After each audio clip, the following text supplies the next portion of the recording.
Hey, senseis, what's up? How you guys doing? First of all, thank you so much for taking to the school while we were gone in Vegas. And second of all, I want to give you guys what's going on for next week, starting June 8th. So we're going to go over everything today. We're going to go over the warm-ups, the self-defense, the curriculum for not only all of our karate kids, also for Black Book Club, and also for adult self-defense in this video. It's going to be a little lengthy, so you can, kind of slide through to wherever you need, to whatever group you're going to get. But I do expect every single one of you guys, if you could please practice these, because I want all of you guys on the same page. If in case you ever have to take level 1 or level 2, you're ready to go and you have that down. So let's break off into level 1 and 2. We're going to do the warm-up right now for level 1 and level 2. So they've been doing their back falls. So we're going to have to do a little bit of catch-up work in this week because of the fact that we kind of missed out on a week, which was last week, which was the first week of July. So we're missing out on 1 week. So we have to make sure that we kind of catch the kids up. So it might seem like a lot. Get as much as you can done within the frame that you have. So for level 1 for warm-up, level 1's warm-up, they did a back fall. So what we want to teach them how to do is once they do their back fall and they hit the mat, teach them how to sit up, post their right hand, lift their left hand, and kick their right leg out in front. It's going to be sideways, okay, from the floor. So once they do the back fall, they sit up, bang. Here, from there, remember, they're going to stand, lift their hip up, turn, and get up in a fighting stance. We're not going to get to that part. All we're going to do is just after their back fall, because they all should know it now, they're going to just sit up, bang, and just hold themselves up here. Now, that's part of the warm-up. Another part of the warm-up is do the pancake drill. The pancake drill is really funny. We call it IHOP. IHOP is where a kid's on their back. I'm holding this here. I'm walking towards them. They have to front kick from their back and push the pad away. All of you are familiar with that drill. Have you and the bigger kids in class hold the pad. Don't have any smaller kids in class hold the pad. Please tell them to watch out for their face. But that's always a funny drill or a fun drill to do. Again, IHOP is where if they get around them, they could actually pancake them. But just make sure whoever you have help knows exactly how to be careful. That's level 1 warm-up. That should last about 10 minutes long. Level 2 warm-up is going to be going into a spin hook kick. And then also their step through kick. So a spin hook kick, make sure you teach from standing here, hands up. The first thing I'm going to do is I'm going to take my front foot. I'm going to turn my feet and point my heel towards you, just like that. Heels facing towards you. Then from there, I'm going to whip my body around, wind up, turn and look, and then my leg comes around for that kick. Again, you got to break down that kick. So you could start off with having them just turn their hip over and throwing heel kicks, then have them step back, then have them point the heel, turn, look, and then fire the spinning hook kick. So spinning hook kicks is going to be their warm-up. And then what I mean by spin through kick, that was supposed to be done last week. What I mean by spin through kick is from here. They've already practiced this from last time. They want to take their left leg, step 1, turn, look, and then they throw that spinning crescent kick. Now, on this one is the one where they actually have to hop. So their left leg's going to come up. They're going to jump, spin through, and then kick, or just kick with that right leg coming around. Again, that would be a crescent kick. So it's important to understand, once they're doing the spin hook kick, I doubt they're going to get to that spin through kick. But again, they just reviewed it last cycle, so don't really worry about it. Just go over the spin hook kick. That's going to be the warm-up. That's about 10 minutes. Mat chat, I'm going to have a separate video for the mat chat. The word of the month. We're moving to word of the month now instead of word of the week. It's going to be excellence. Okay, so the mat chat will be on excellence, but there's different, every week there's going to be a different topic of the word excellence, which is really cool. So now we're going to really impact them better. I'll explain that later. Now, next, after the warm-up, part of their self-defense was, or for the level 1, is going to be they already did it. It was included in the warm-up already, which was the front kicks and stuff. Level 2 warm-up is also going to be, or their self-defense is also the spin hook kick, the spin through kick. So we're kind of combining them together. There's no official, actual, self-defense they need to do. Those kicks alone are enough for them to work on. Now, going into curriculum. So again, we're kind of catching up. Ryanoshi is for level 1. So what they need to know by now is last week they should have went over chamber, step out in a low box stance, low X, lift up, spread out, then leg check, chamber, double punch in a forward stance. This week they should go over looking this way, box stance, low X, lift up, out, leg check, and then double punch here in a forward stance. So start them with the right, try and go to the left if you can. because again, we're trying to catch them up to this week. So that's what they should be going over this week. For the, I'm gonna do commas right now with freaking kicking paddles. Oh, commas, here we go.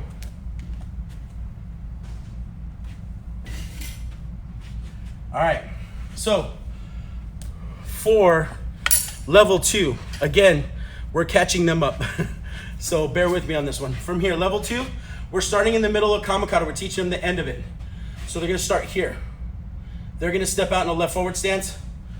1, 2, 3, 4, 5. Then from here, they're gonna use the spin hook kick to the front corner. So they're gonna spin around, kick, land. Once they land, they go into a crescent butterfly kick. 1, hop, kick, 2. As they spin around, they chamber, double cut, bang. That would have been last week. This week is figure 8, shift into a high-low, hit with the end of the kama.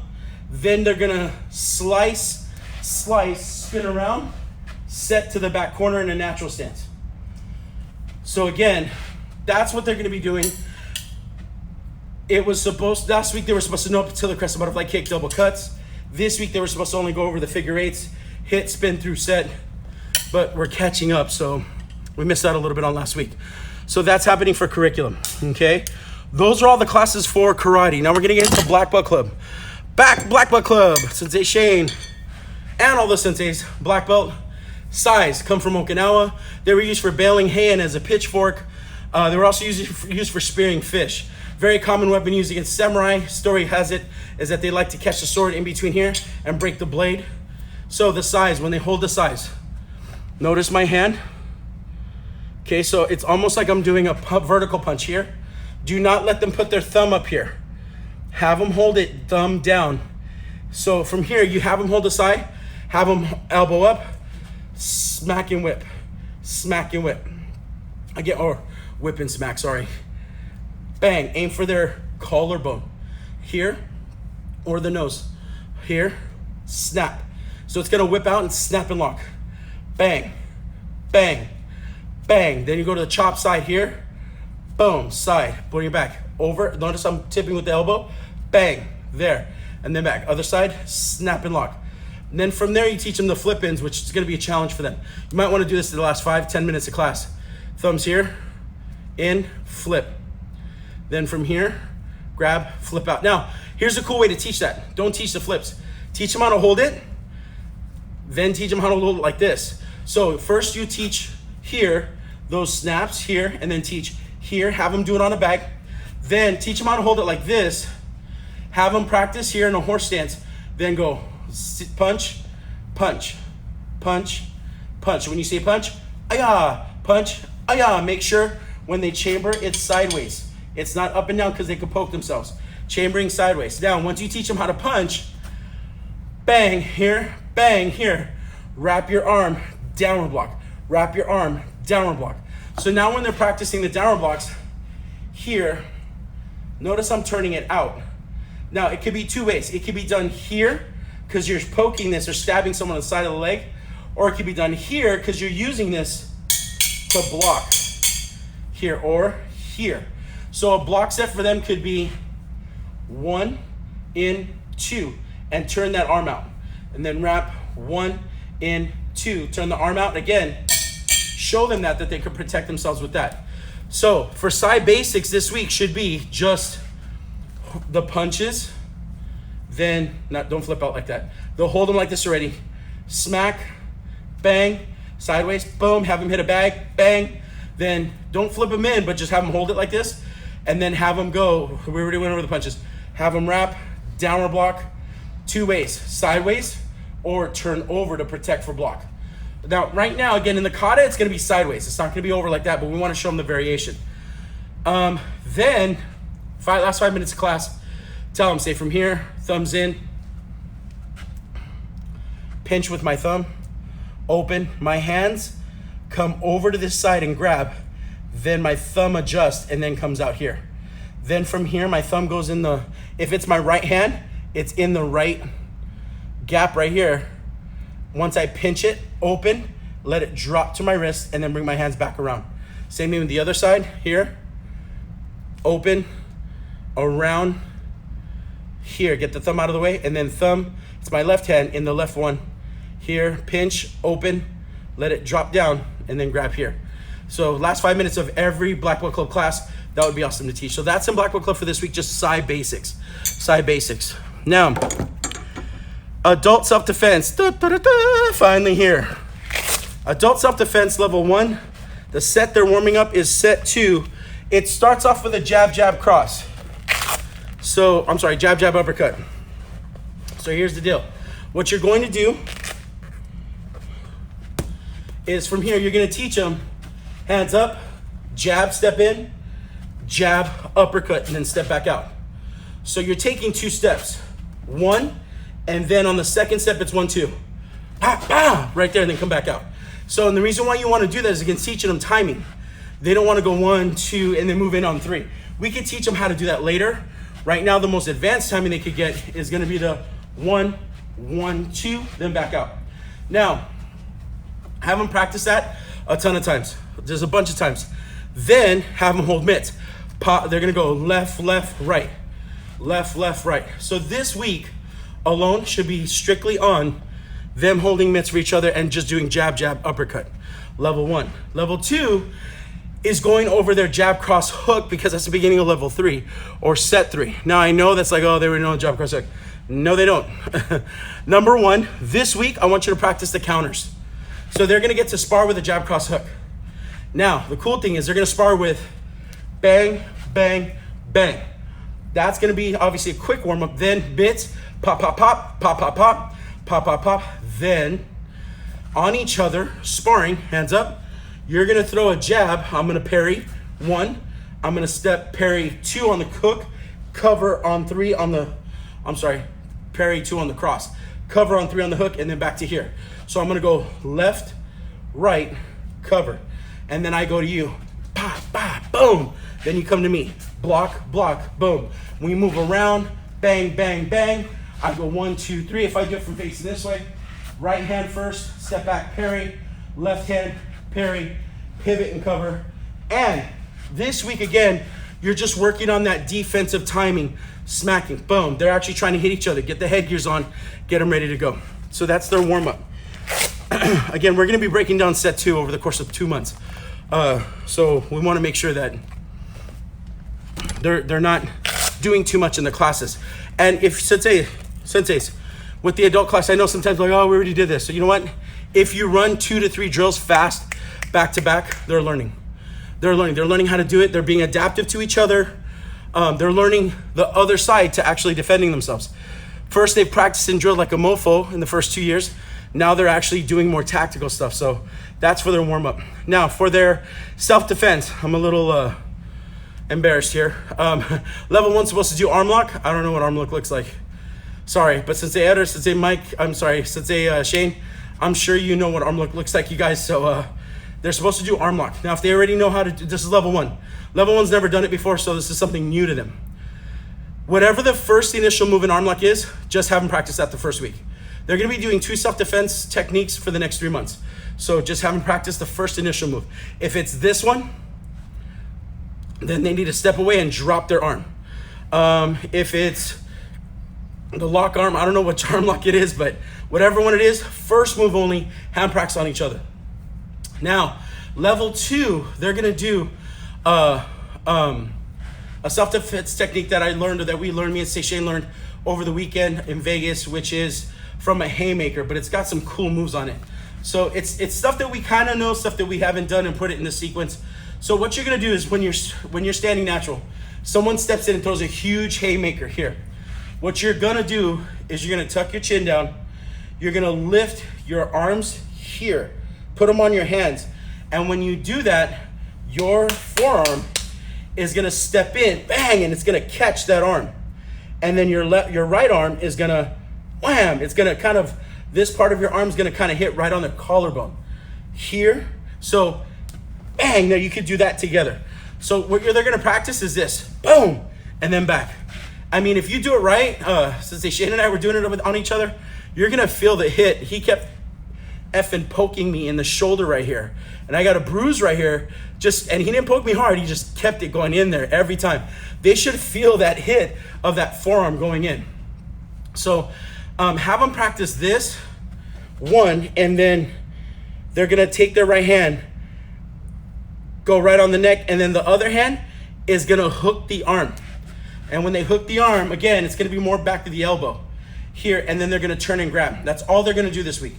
Okay, they step in, then hook here, and then they step in a position where they're in good balance. Okay, if I do it from this way, step in here, hit, grab, a lock, and then step in a position where I'm controlling their neck. That hand's gonna be right here on them. I'm controlling their neck, okay? Sensei Eder, I'll teach you the rest of the move tomorrow, but that's all we're going over for this week, okay? Now, last thing is review bow. They're gonna review, this week, have them review bow fighting set 1, the first set, right? Have them review it fast though. Time them this week. And by the end of Thursday, they should have it down to a certain time. How many river strikes are doing? 1, 2, 3, 4, 5, 6, 7, 8. They should have it down 4 seconds. They got it down 4 seconds, 3 seconds. You know what I mean? Just kind of keep winding down their time. That's going to be for level 2. Level 1, have them practice the bow strikes again in the air, but then by the end of the week, have them be doing it on a bag. That'd be perfect. Okay, so that would be it. And then also level 1, if they haven't already, have them do, well, just for now, just have them practice the strikes. So they're gonna be on a bag, or it's gonna be or it's gonna be like in the air. Not on each other yet. We could add that as the next level up. Senseis, I know it's a long video. It's 16 minutes and 38 seconds, one of my longest ones. But that's everything for this week. Again, go slide front to back with whatever you need. And in the next second, right now, you're gonna see me do a lesson of the week because we invested in a new program. I'll tell you all about it in the next video. All right, love you guys. Have a great day. Bye. Hey Senseis, what's up? How you guys doing? So this is my second video on the lesson of the week this week and what we're doing this week. So the word of the month is going to be excellence. And this week, we want to break it down between the word of excellence and using the word perfection.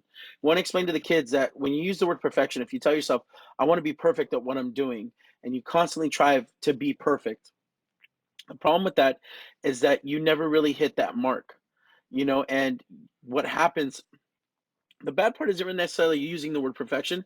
The bad part is what happens after you use the word perfection. Meaning, if I say I want to get a jump spin kick perfect, and I don't do it the way I want it done, or I don't do it like Sensei Shane would do it, or Sensei, any of you senseis, I don't do it the way you guys would do it. In my mind, that's perfection. I don't do it like that. Automatically, as soon as I'm done not doing it, what am I telling myself? And perfection, along the lines with perfection, there's a lot of baggage that comes with that, where it's, I didn't do it, I suck, I'm not good. You're not really motivated to try hard next time. You know what I mean? You're not motivated to get up and do it again. Now, if you replace the word perfection, say, you know what, my best, or my goal today is to be excellent at what I do. I'm going to use the word excellence and use that at what I do. The word excellence is different because now they're personally striving to be their personal best. And again, this causes them never to look at other people and compare themselves to other people. They could have goals, but their goal is to really step forward in that right direction. And now when they use the word excellence, it's different. What happens after that word, unlike perfection is, again, negative thought. With excellence, now it comes, well, they could ask themselves questions that are going to be more like yes questions. Like, did I try my best? Yes, I tried my best.